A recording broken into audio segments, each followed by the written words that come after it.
Later on the Morning Express on Mainland 98.3 FM from 5 a.m. to 11 a.m. as we invoke the thought-provoking discussion, tackle the tough questions, challenge assumption, and give a voice to the unheard. This is the Morning Express on Mainland 98.3 FM. Welcome on board the Morning Express. Good morning.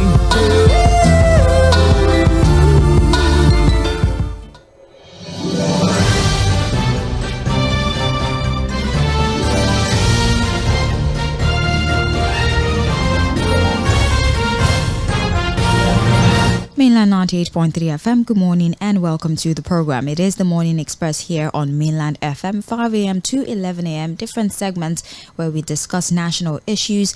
We discuss news that have trended over the last 24 hours, at least as reported on the front pages of our dailies, which is why right this very moment we are onto the segment of the Morning Express that is called Trends in the Papers.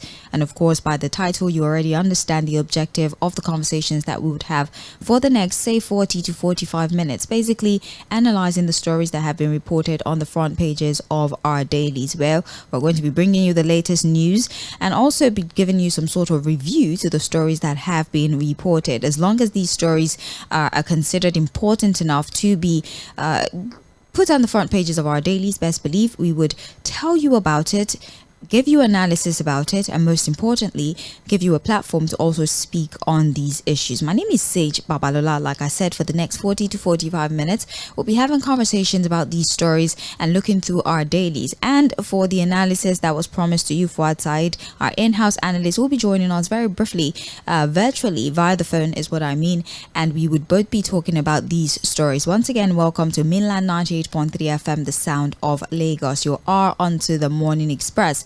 Right this very moment, we're about to delve into the newspaper review segment where we call Trends in the Papers. We're basically looking at the trending stories and also providing you with in-depth analysis of these stories. A lot have happened over the past 24 hours, and I believe that the issue with the oil sector, or the latest developments in the oil sector, sort of takes precedence. All the papers have reported this morning the sudden increase in the price of PMS that has caused lamentations upon lamentations. And again, we're attempting to make sense of all the decisions that have been made regarding the oil sector, and more specifically about the price of PMS, which happens to be the general commodity, where a problem with the price of PMS practically sends shock through every other sector of our economy. But before we start to review this story, let's bring Fᴜʟʟ on board, and he would provide expert opinion on this particular matter. Fᴜʟʟ, good morning. Thank you for joining us. Hello? Good morning, Sage. Yeah, good morning. I was about to ask you how you're doing, but I just feel like it would seem rather unfair to ask anybody how they're feeling this morning, because we all know the answer to that. But I'll just do it for the sake of conversation. Fᴜʟʟ, how are you doing? Well, I'm good. How are you doing too? I don't know the answer to that. I don't know what the answer is to that question. I want to say I'm okay, but that would be a lie. And I want to say I'm not okay, but then that would be somewhat, depressing to say on morning radio. But it is what it is. Fᴜʟʟ, let's just delve straight into the papers, all right? I did everything I could to make sure we started the conversation on a very, blissful, happy note, but I will maintain it. I'm having a hard time doing it. That's what I'm trying to tell you. I'm having a very hard time doing it, because the first story on the front page of our dailies is not exactly a fun story. We have here 1,030 naira per litre. NLC demands reversal as fuel queues resurface. Petrol nears 1,300 naira per litre in state as NNPC hikes pump price again. APC opposition clash. Let's read this story forward. The Nigeria Labour Congress and the organised private sector have called for the immediate reversal of the hike in the pump price of premium motor spirit, popularly called petrol, by the Nigerian National Petroleum Company Limited. Retail stations of NNPC raised the price of petrol to 1,030 naira from 897 naira per litre in Abuja, and in Lagos, it was hiked to 998 naira per litre from 868 naira per litre. other locations witnessed similar price hike, a development that triggered anger among Nigerians. The price hike, the second in 1 month, represents about 14.8% or 133 naira rise. And with the latest price adjustment, it means that in less than 17 months of this current administration, the price of petrol has risen by over 430% from May 29 when it took over the reins of power. Fuad, this was expected, but we didn't think that it would be this sudden. It would just drop on us like a bomb, especially after report had indicated that the NNPC would be pulling out of the whole arrangement with Dangote Refinery being the sole off-taker. Right now is a willing buyer, willing seller basis. And that was more or less an indication that any form of subsidy that was being paid by the government would be brought to a halt. And there were estimations yesterday that the increase might be within the range of 130 naira to the existing price of PMS. Well, as it stands forward, the price of PMS across different states is at least within the average level, within the range of 1,000 naira, 998 naira to 1,300 naira, depending on the state or the region that you are at. Fuad, the appropriate question would be, what sort of expectations should we have on the quality of life of the average Nigerian? But then that doesn't even seem good enough a question to capture the feelings of the average Nigerian at this time.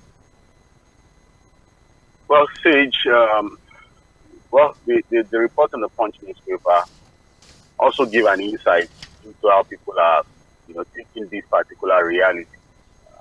Because the organized private sector, the organized labor, ordinary Nigerians.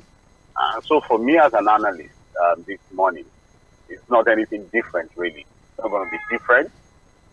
And I think, when I, just at the start of this regime, when I started the admonition on ordinary Nigerians to find a way to start to take care of themselves, I think maybe a lot of Nigerians didn't know what I meant or what I was trying to do. Because look, the morning shows the day, say, right? The morning shows the day.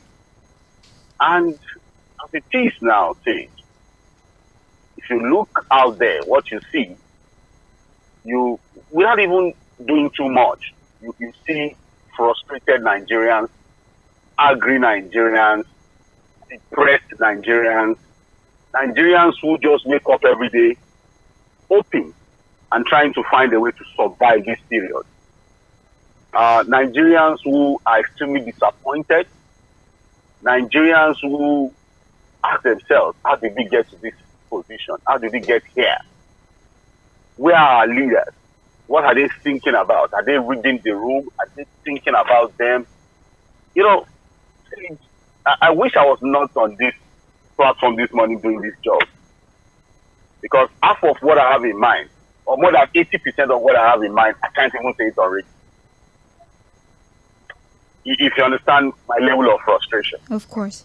But I have to do the job. We understand that we're guided by rules, actually. But this is just the story. This is the reality. If you read through the report, Dr. Muda Yusuf, the organized private sector, had a lot of interesting things to say. I think one of the things I picked from Dr. Muda Yusuf's analysis of the situation is that, look, businesses are going to die. Lives are going to get tough and tougher for the people.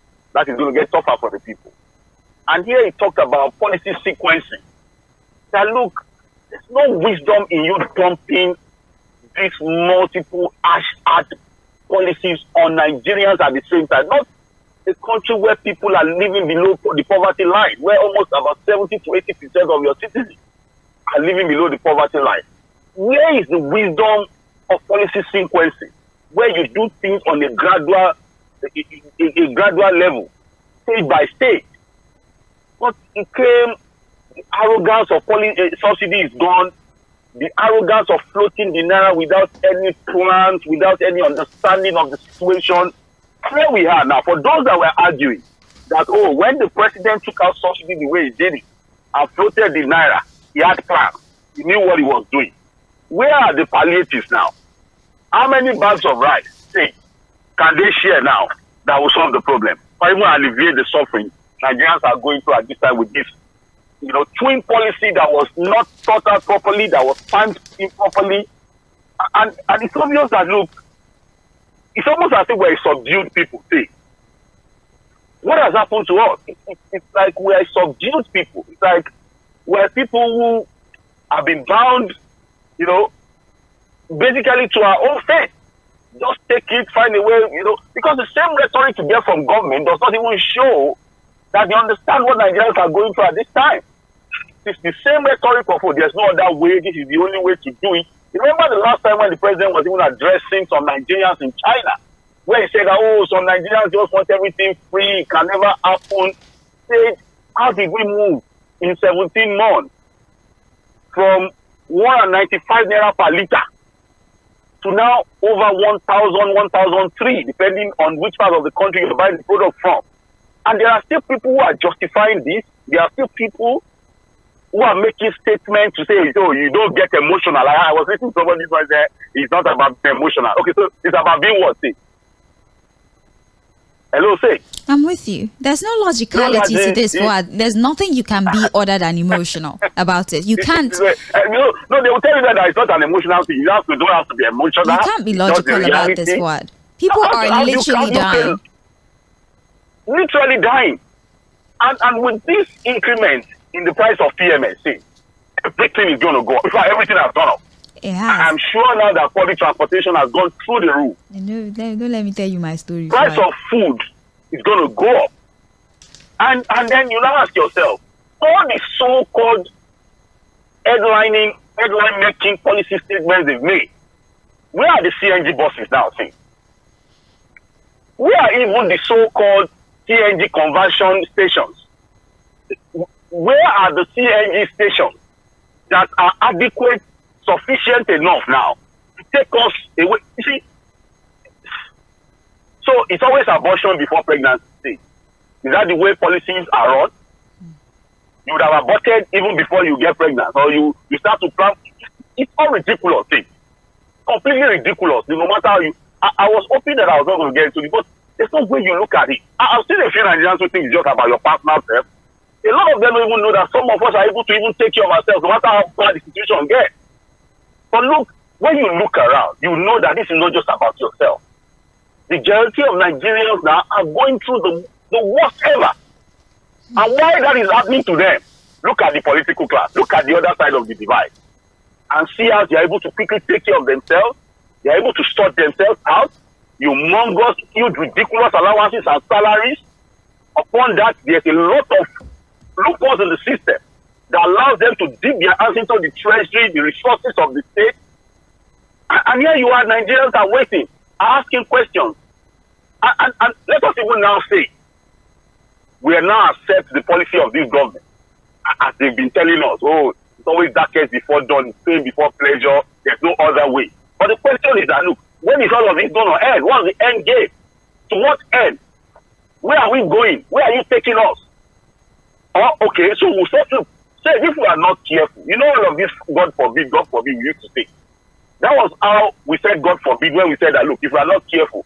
I remember as at around June, July last year, we were saying God forbid to the possibility of us exchanging 1,000 naira to $1. If you remember that, it will never happen. Oh God, it happened even before the end of last year. As we speak now, on the parallel market, we are doing about 1,700 naira to $1. With fuel too, if you remember. Yes. We said, God forbid, we will never get to the point where we are going to buy petrol at 1,000 naira per liter. Age, it has come upon us.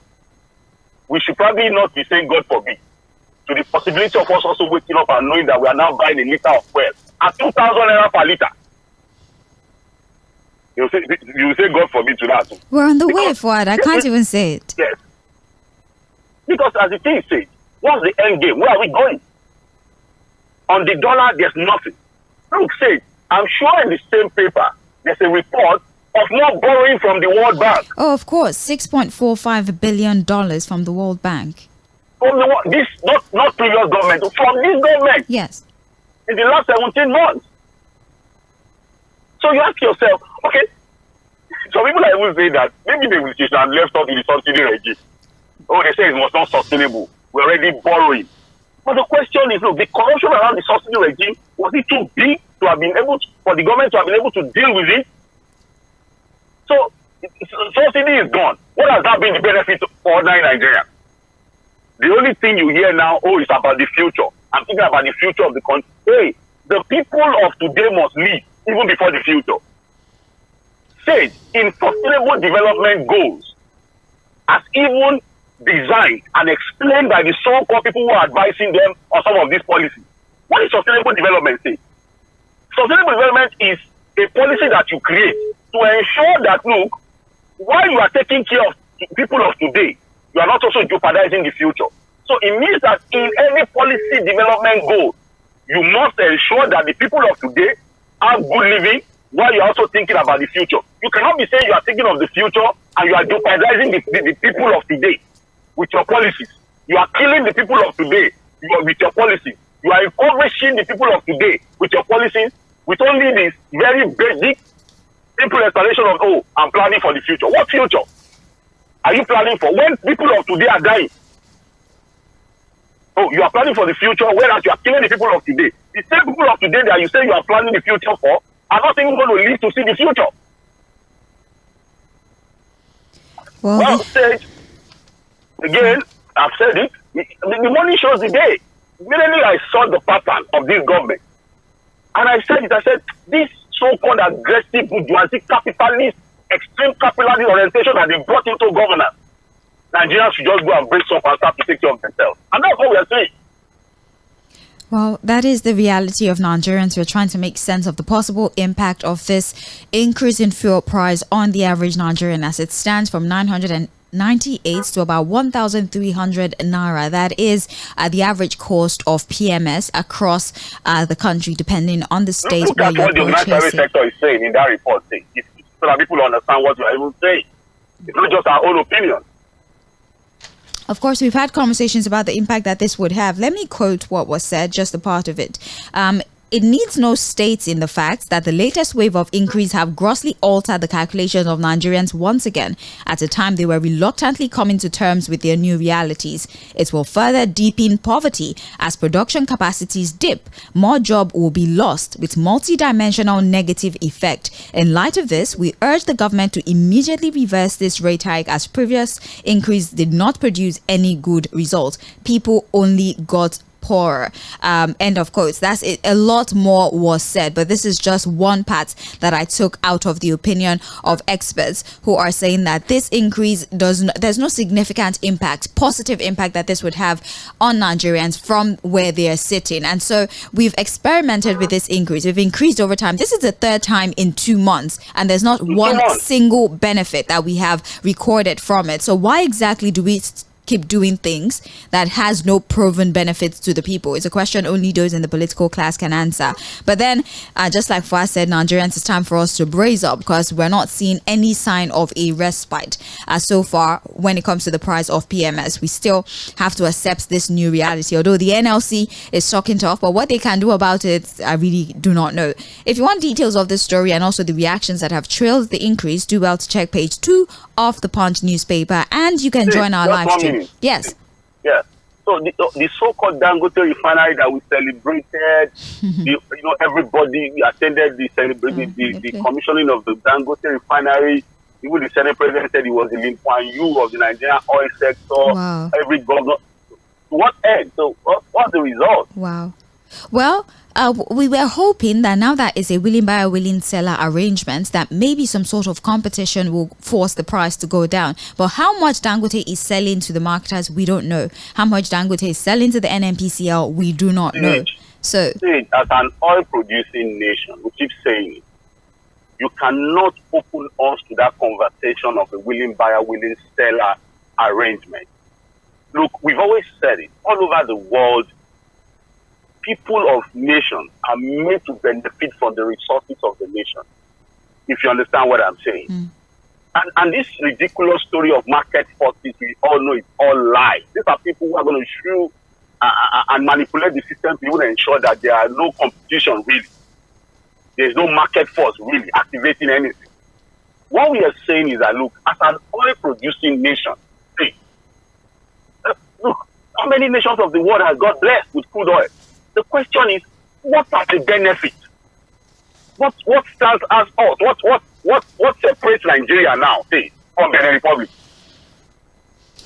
You don't understand what I'm saying? I'm with you. What separates us now as an oil-producing nation from other nations that are not producing oil? What has been the benefit? What is the benefit? As we speak today, say, the Nigerian naira is even weaker now than the currency in Benin Republic. Oh, of course. As we speak. So you ask yourself, with all of the God-given resources, except the fact that, look, we've had ridiculousness at the level of government, the poorest ever, lack of thinking, lack of no policy direction. What we've seen consistently are people who just continue to enrich themselves, take advantage of the people, weaponize poverty to subdue and subjugate them to the point where these things happen and nobody can say anything. And then we continue to tolerate it and assume that, oh, we should hang on a hope that is not going to come from anywhere. We see what they do, we know what we feel. But again, it is what it is to continue to say these things. And so for people who continue to tolerate what we see, we are all in it together, really. Except for those who are advantaged in the sense that maybe they are connected to government, they are collecting contracts, they are also politicians. Maybe they are the ones who are not feeling what we're feeling. But for those who are hardworking, who legitimately earn income, they know what we are going through, say. It's not the best of periods. And unfortunately, there's something on the other side to show that, look, there's an end game to this. Fuad, read this story on page 2 of the Punch newspaper. It's pretty much reported on the front page of all our dailies because this is a significant national issue. Well, moving forward, I would like to inform you that we are streaming live on Facebook and on YouTube. So please join our live stream and start to drop your submission. It is Open Mic Thursday, so you can pretty much comment on any story you like or just comment in real time as we go through every story on the front page of our dailies. We will still be looking at the Punch newspaper. We just recently had a conversation about the increase in the pump price of PMS, our new reality, and try to make sense of the impact it's going to have on Nigerians moving forward. I'm Sage Babalola. Fouad Said is joining us via the phone line virtually, and we're both having conversations. Still reviewing the Punch newspaper, just like Fouad mentioned, the price of PMS is not the only thing that continues to rise. Our debt profile continues to take an upward spiral. As it stands, this administration has borrowed $6.45 billion from the World Bank, according to a report, and the federal government under the leadership of President Bola Ahmed Tinubu have secured loans worth $6.45 billion from the World Bank in just 16 months. The amount increased to the new figure following the recent approval of 3 new loans totaling $1.75 billion from the World Bank for various projects in Nigeria, and is expected to increase further in the coming months. So as it stands, I believe 121 trillion is our current debt profile at this moment, and the report is telling us that that would not be the end of it. Chances are in the coming months our debt profile will continue to increase. The question is, there is no commensurate development to the loans that we keep securing, or maybe all we need to do is wait and see if we would see commensurate infrastructural development as these loans continue to be delivered. If you read the report, there are specifics on what these loans will be for, and if you look at those things, you understand why some of these loans are just going to end in the cesspool of corruption. Well, nothing is going to happen. Do you want me to tell them what the loans are for? No, girl empowerment, for example, women empowerment. Okay, what loan do you collect for women empowerment, and how do you justify that kind of loan? You don't understand what I'm saying. I'm with you. When the government goes out borrowing from the World Bank and the narration is women empowerment, how? And we know that at the end of the day, those are the kind of funds that we filter away. Because how do you now begin to analyze what women empowerment captures? And how do you even follow up with that kind of loan? Well, it is actually, I look at the debt profile is rising. We have to keep borrowing. Meanwhile, let me also tell you, the reason why some of these tough decisions are being taken by government is to show the books to the lenders that we can always repay. You know that these are the people who prescribe to us. Take away subsidy on electricity. You can't continue to fund education. It can't be free. Because you have to continue to show them that, look, you are taking decisions to show that your books are good enough to repay the loan. so that the loans can keep coming. So while you are hoping to rub the ego and show that you have a proper financial standing to continue to get the loans, your people are dying. More loans are coming. Nothing on ground, like the reporter said, to show that commensurate that can justify this humongous loan hanging on the neck of the nation. Other than the fact that we see that people in the political class are getting richer, they are owning bigger real estate, building more houses, buying yachts, buying luxury cars. We see what they do. You know, some of them are even so lacking in decorum that they won't put it on social media. At least you know the Kogi senator, who cannot even say in clear terms the kind of business he does, who is happy to flaunt his wealth, and so many others.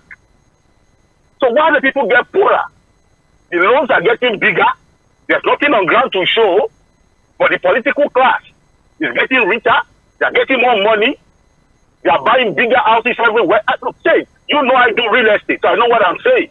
They even buy property they don't need. So you go to the luxury part of the country, the high-income neighborhood, you see luxury buildings who have been there for 5, 6, 7 years without any tenants, but they are happy to keep them running because these are also ways they keep their money. So it's like we said, look, we are in this country together, we know what they do. And we know what we feel, even though they don't know what we feel, even though they pretend to know what we are going through. So it is what it is. We continue to say these things, we will not keep quiet. But at the end of the day, are we not testing the limits of Nigerians? Are we not testing the peaceful resolve of Nigerians to continue to tolerate these things? Don't you think we're overstretching it? I guess every day we realize how much capacity Nigerians have to tolerate inconvenience. Every day we see their strength renewed, and it surprises me. At what point, is it going to be enough? What is the elastic limit of Nigerians' endurance? I don't know the answer to that question, because we have adapted way too quickly to a lot of inconvenience, to everything. So what is our elastic limit, so to speak? I have no idea how much more we can take. I guess we'll find out. That particular story you'll find on page 21 of the Punch newspaper. Moving forward, we have here, Senate faults governor's fresh move on local government allocations. The Punch is telling us that the Senate on Wednesday expressed alignment with the Supreme Court judgment on July 11, 2024, which granted financial autonomy to the 774 local government areas across the country. It also faulted moves by some governors to enact laws to mandate the local government councils in their state to remit allocations into a joint account. Do you know what these governors did? They passed the local government administration bill. For example, Anambra State. Yes, and in that bill, there were underlined clauses that sort of, in a way, mandates the local government to remit the money back to the state coffers. And there are allegations that bill was an attempt by some of the governors, for example, Governor Chukwuma Soludo, to arm twist the council chairman into paying their federal allocation back into the state. Well, the Red Chamber is urging all three tiers of government to fully comply with the judgment and resolve to collaborate with the House of Representatives to amend certain provisions of the Constitution to ensure the full implementation of local government autonomy. The governors, the governors scare me, Fuad. The governors scare me so much because they've always scared us.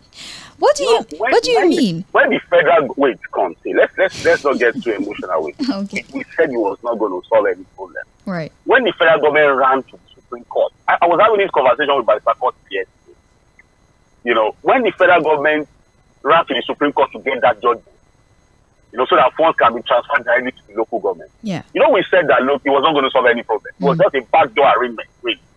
And it was just like paper over cat, because the real problem would not be solved.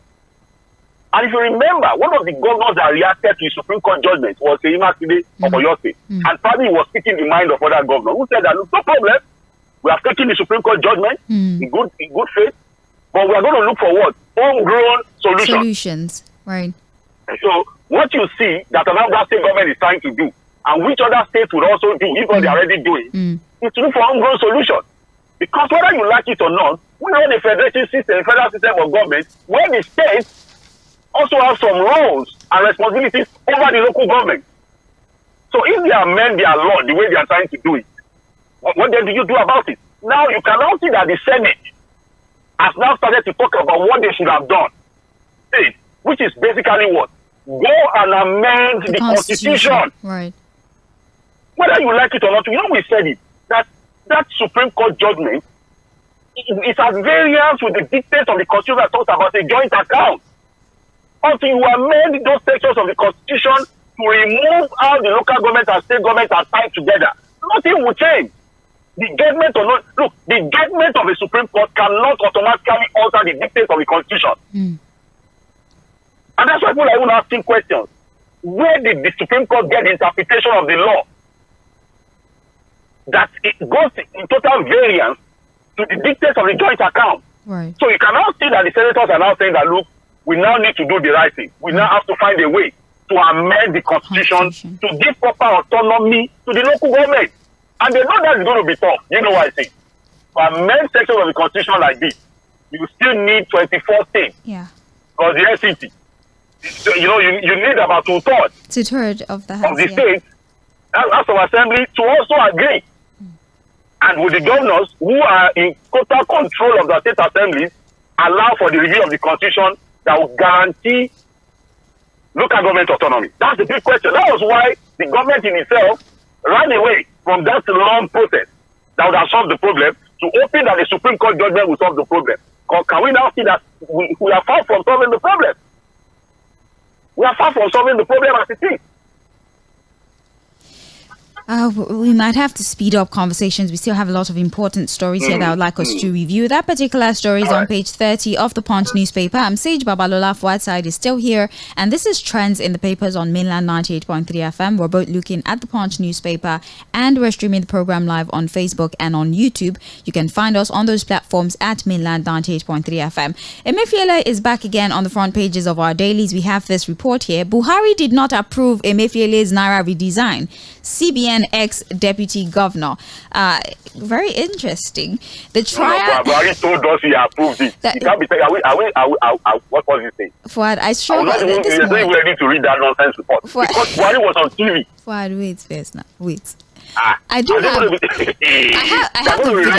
video. I do have the video, but then it would take a lot of time to actually cut through it, which is why I wasn't able to extract the audio because I wanted to play it so people would hear Buhari said yes. When he said he was aware, he knew this was happening because it's impossible for you to redesign a currency and the president's not aware. And the president did not approve it. Well, what this report is telling us is that Emefiele deviated from the agreements that he initially had with the president. So and the president was alive. Well, he's not. He was alive, and the CBN governor deviated.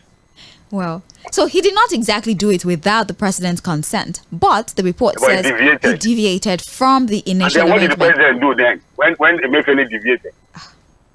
He not doing it. So is this to exonerate the president or further indict the president for incompetence? Because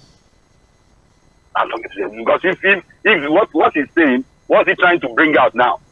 Well, the ex-deputy governor of the CBN, he explained that the standard procedure for the Naira redesign sort of originates from the director of currency operation and then passed on to the committee of governors, who then forwards it to the CBN board for approval before it even reaches the president. That's the process. But Emefiele just jumped straight to the president. Okay, now, but did he reach the president? It did. Yeah, not interested. Well, the deputy governor is wasting. He's all fucking with us. He was a witness in the trial. He was a witness. Okay, so he just wanted to say what was as a witness. Well, I'm useless witness. We have moved on from let the constitution do what they need to do and stop wasting our time. You can't take away the President Buhari from what happened at that time. How would you? Can't even do that. Where the man was on TV saying that, look, I'm part of it, I support it, it's a part of the policy. He was even justified, if you remember. Yeah. So he said so many things about that policy. And then somebody will now tell us that we don't know what we listen to, we saw on TV. The cries of Nigerians, the suffering that happened at that time, and then somebody will tell us that the president was not aware that he definitely deviated. Well, don't be angry. I'm just telling you what the witness said. That particular story, you will find on page 16 of the Punch newspaper. Let me just read the rest of the headlines we have here. Oh, Rivers CP visit raised local government secretariat as probe begins. We have the Commissioner of Police, Rivers State. He's visiting the site of arson, the local government areas that were torched by thugs following the local government election, and they have launched an investigation trying to solve this crisis, so to speak, and hopefully apprehend the individuals that perpetrated this crime of arson and also the alleged murder of 5 individuals who were victim of the violence and conflicts. It's on page 30 of the Punch newspaper. We have here North Central PDP caucus presents Damagom's replacement October 24. We also have on page 16 PDP APC clash stalls poll materials inspection, still on electoral violence. And we have here 20-year-old Ogun Fonseca drowns in hotel poll. Very sad story there. Well, that's everything that the Punch newspaper is reporting this morning. Let's move very briefly to the Guardian newspaper and see what they have reported. The top story: World Mental Health Day. Frustration, hardship sink more Nigerians into depression. The riders are as follows. Public facilities record 750 to 900 new cases monthly.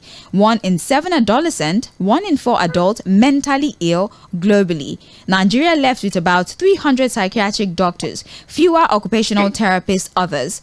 While the report says further that worsening pangs of life and living in Nigeria are pushing more citizens to the edge, with mental health cases presented in care facilities now 200% more than the previous year's record. While the heavy traffic could have meant more attention to mental health, most of the cases presenting at psychiatric hospitals are at critical end, requiring emergency services, and the overwhelmed facilities cannot afford.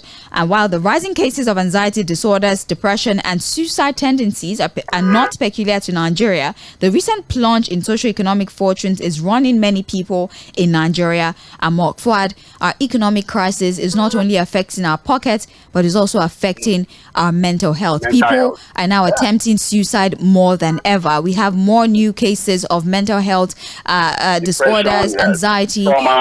And the sad thing is we don't even have enough doctors to cater to these people. Fuad, very briefly comment on this. That's why the religious houses are taking over. That's why sometimes, no matter what Fuad, you say, please. they are not helping. I get it. I mean, we recently read the story of parents taking their children who they believe to be mentally ill to religious houses, and they're being flogged and tortured and what have you. They are bridging the gap now. You just said that we don't even have enough psychiatric hospitals or doctors to take care of these things. We don't. So you see that people just look at the, I'm telling you that it's unfortunate. We are not even encouraging it.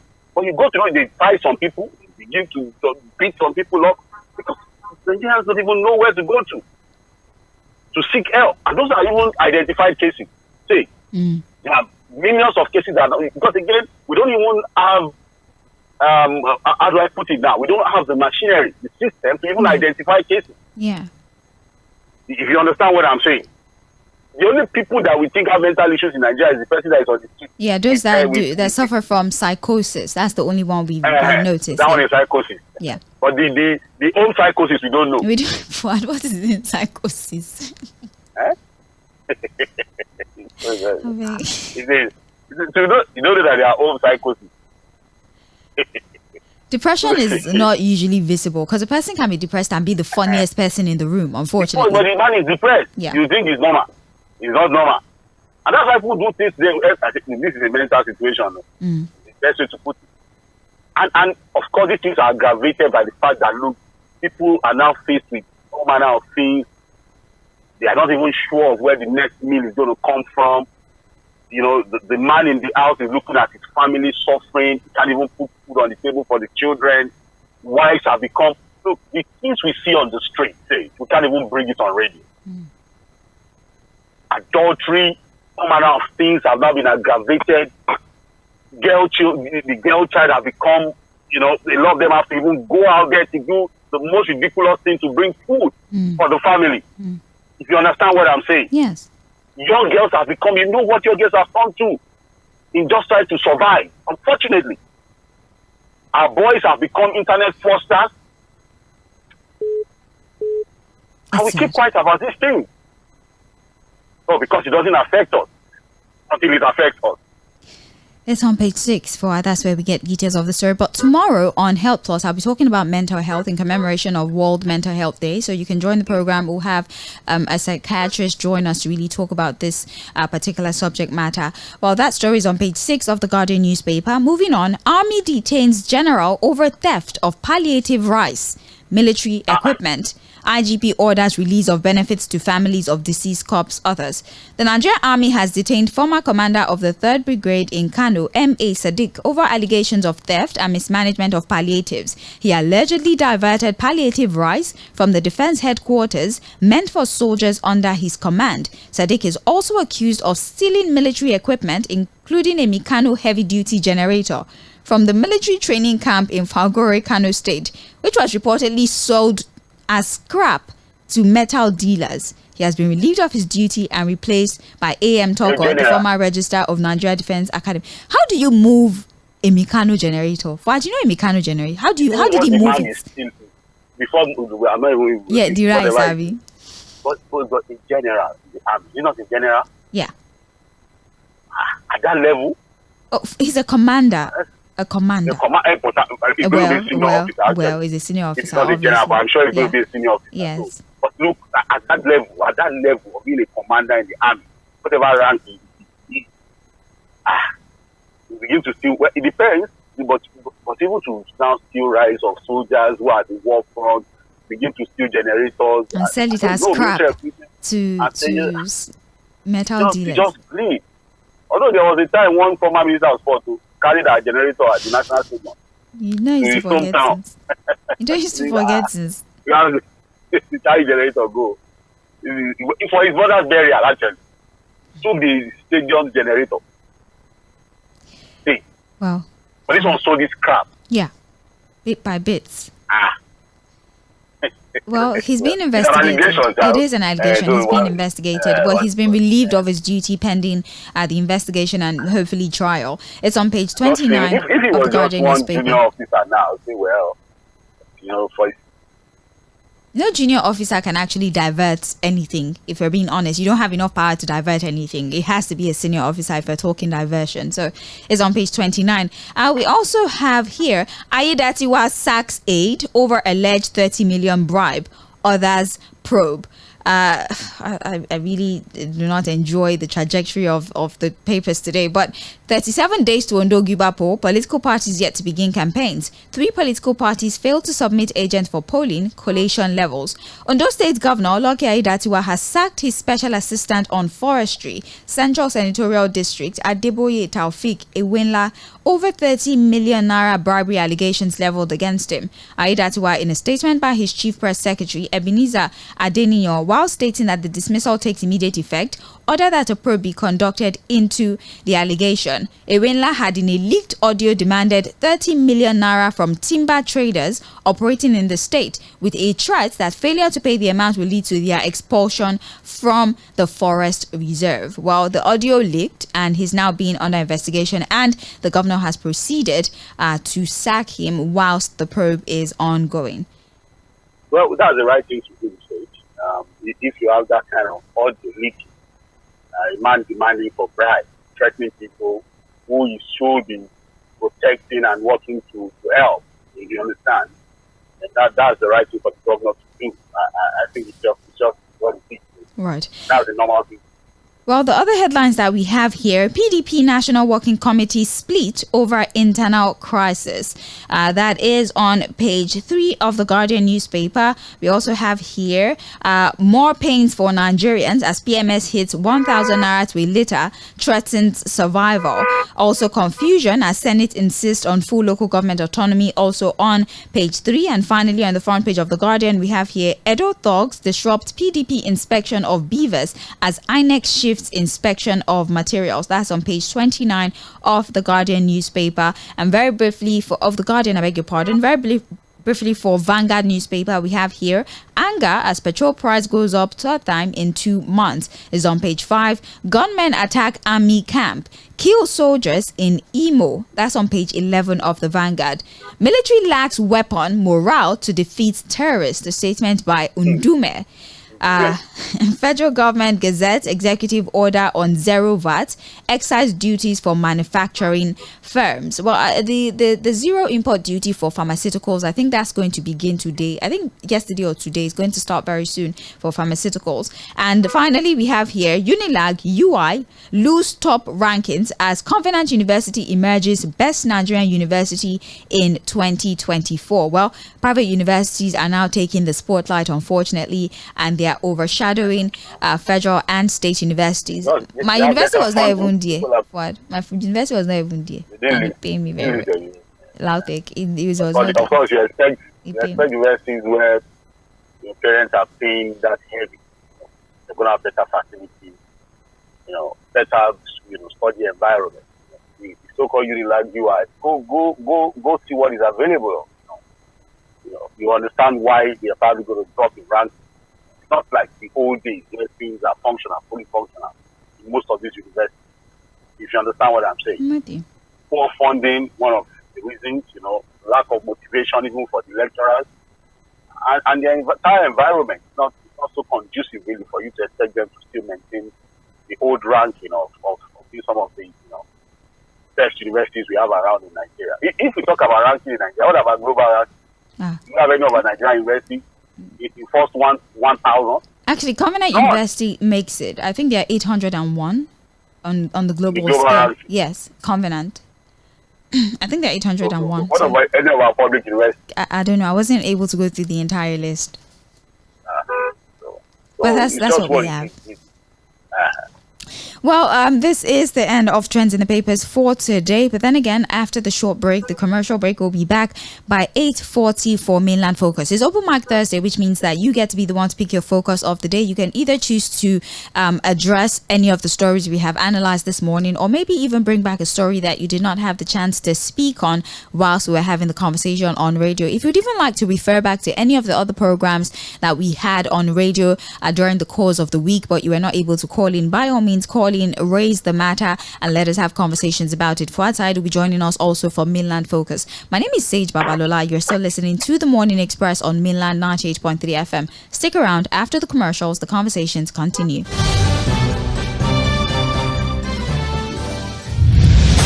Ladies and gentlemen, here it is, the most listened